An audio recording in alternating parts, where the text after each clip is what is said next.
What's up guys, we are back with another episode of the NBA 2k22 Trailblazers rebuild. We're about 3 weeks into the season now, sitting at 12-11. To be honest, that is a little disappointing with how well we did in the playoffs and some of the additions we made. I thought we'd be sitting a little better at this. Defensively, I checked our ratings before. Defensively, we're one of the top 3 teams in the league, I believe, but on our offense, we're still sitting around the mid-20 mark, which with a team with just this kind of talent, I really wouldn't expect to see that. But anyways, today we have a matchup going up against a similar team as the Minnesota Timberwolves.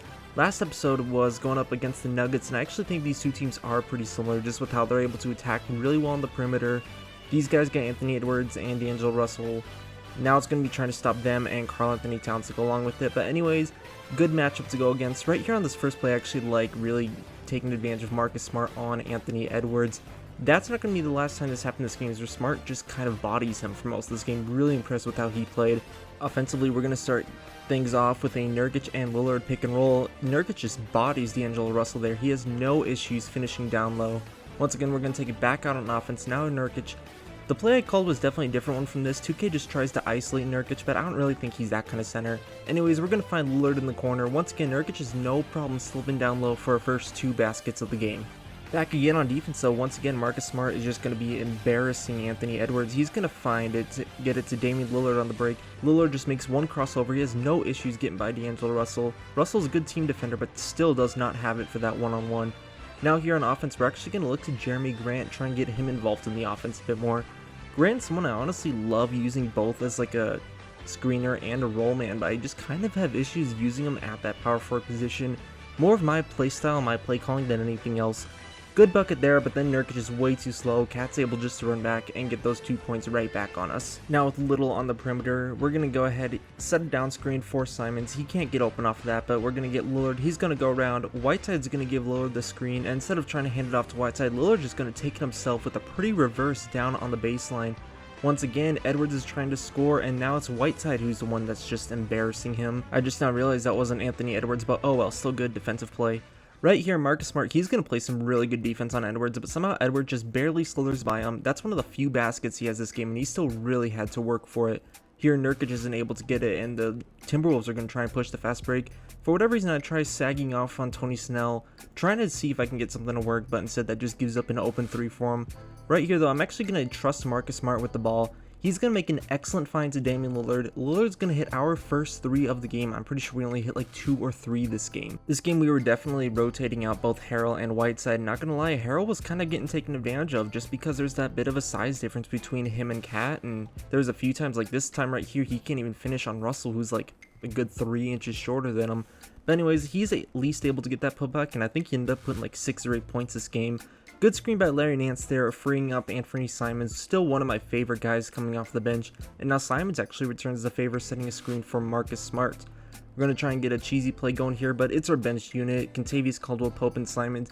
Gonna have some trouble running a play here, but another good screen by Harrell. He's going to get download finish, putting up his second. He's already got 4 and 3 into the second quarter. We're isolating here with Paul George. I honestly have no clue what I was doing, but he managed to kind of bail me out with a nice post fade, and it took all the way till the second half to basically get points for George. But anyways, George is going to make a great find there to Lillard in the corner. That's going to be our second 3 of the game. Now we're going to get good floppy action going. Lillard's able to find Nurkic, and another basket. Nurkic has 10 points now for us. We're going to go ahead and run another screen here, but this time Paul George actually just sets such a good screen that we're not even going to look for him on the 3. Hey, look, it's Anthony Edwards getting exposed by Marcus Smart again. Anyways, let's push this one on the fast break. George is going to get to Smart. Smart finds Grant. Hardly shown Grant or even really Paul George any love, so let's get both of them going in pick and roll. Great scene, absolutely just bodying D'Angelo Russell. He's going to go through, puts it down, and that is honestly got to be one of my favorite pick and roll actions to have in this game is between those two.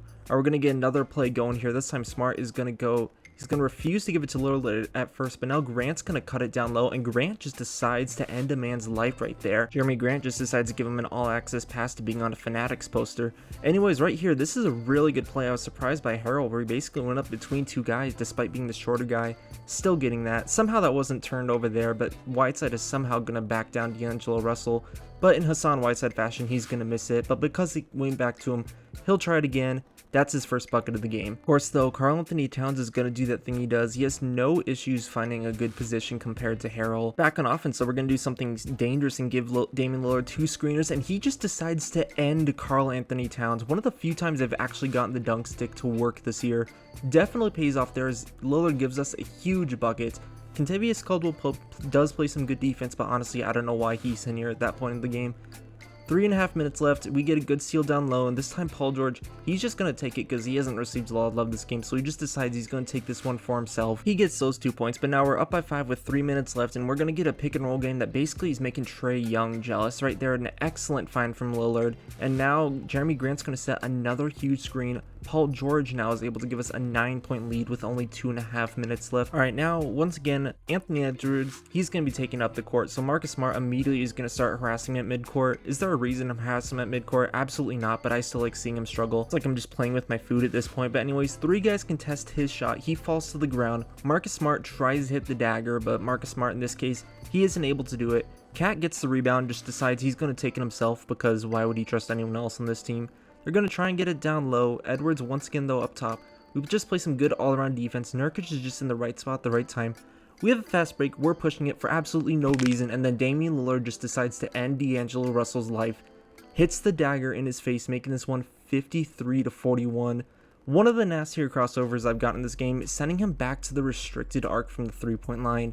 Lillard just shouldn't do Russell like that. Russell's been having a pretty good year defensively, so he's kind of just been making fun of him. And after one more dunk, that will be all she wrote. Right here, Paul George, he's just going to try and pad his stats a little bit. But Damian Lillard absolutely carried us. He put up like 19 points.